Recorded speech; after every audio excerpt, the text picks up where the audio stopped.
Hi guys, welcome back to my channel. இன்றைக்கும் நான் ஒரு இன்ட்ரெஸ்டிங்கான ஸ்டோரி தான் எடுத்துகிட்டு வந்திருக்கேன். உங்களுக்கு எப்போவுமே நான் எடுத்துகிட்டு ஒரு ஸ்டோரி பிடிச்சிருந்தா லைக் பண்ணுங்கள், ஷேர் பண்ணுங்கள், சப்ஸ்கிரைப் பண்ணுங்கள், கமெண்ட்டும் பண்ணுங்கள்.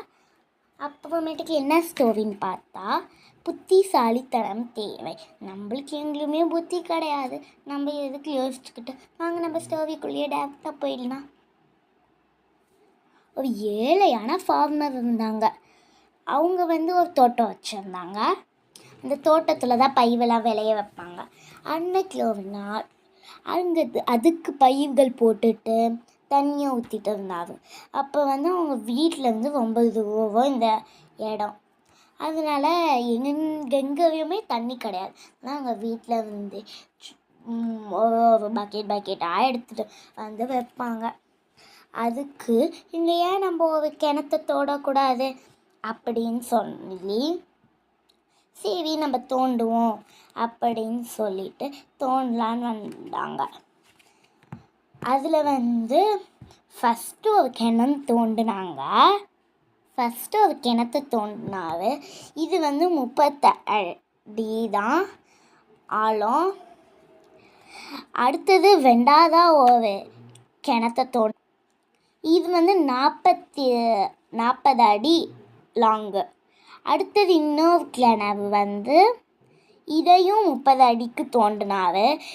இதுக்கு இதுலேயும் இந்த அட்டம்புலையும் வரலையே, சரின்னு சொல்லிட்டு ஒரு வீட்டுக்கு வெளில போய் உக்காந்துட்டு முடங்கி உக்காந்துருந்தாங்க. முடங்கினா என்ன, அப்படியே சோர்ந்து போய் களைப்பாக உட்காந்துட்டு இருந்தாங்க. அப்போ அவங்களோட மனைவி வயசில் இருக்க ஒரு பெரியவர் அவருக்கு தண்ணி குத்தாரு.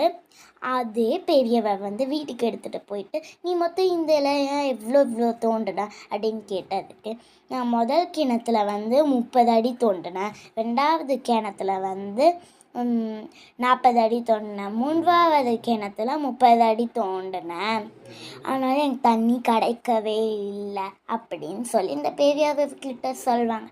அந்த பெரியவர், நீ தான் லூசு அப்படின்னு சொல்லுவாங்க. ஏன் நான் லூசு அப்படின்ட்டு அவவும் கேட்குவாங்க, இந்த ஏழை ஃபார்மரும். அதுக்கு இந்த 40, 30 கூட்ட சொல்லுவாங்க. 40, 30, 70, 70, 30, 100 அடி. இந்த 100 அடியையும் ஒரே இடத்துல தோண்டிருந்தா உனக்கு தான் தண்ணி கிடச்சிருக்கும்ல அப்படின்னு சொல்லுவாங்க அந்த பெரியவர். சரி, 100 அடி கூட தான் உன்னால் தோண்ட முடியல, சரி அந்த 40, அந்த 30 எதுலையாவது 10 எடுத்துக்கோ, அதை தோண்டினாலே உனக்கு தண்ணி கிடச்சிருக்கும்.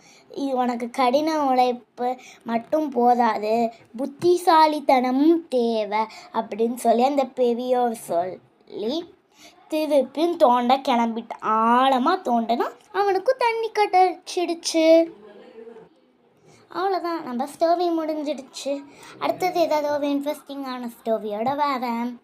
அதுக்கு பதிலாக இன்றைக்கி ஒரு கிவ்அவே. அது என்ன கிவ்அவேனா, முதல் கிணத்துல எவ்வளோ அடி தோண்டினாங்க, 2ஆவது கிணத்துல எத்தனை அடி தோண்டினாங்க, 3ஆவது கிணத்துல எத்தனை அடி தோண்டினாங்கன்றது தான் கிவ்அவே. இதுக்கு நீங்கள் கரெக்டாக சொன்னீங்கன்னா உங்களுக்கு கிஃப்ட் கொடுக்கப்படும். பாய்.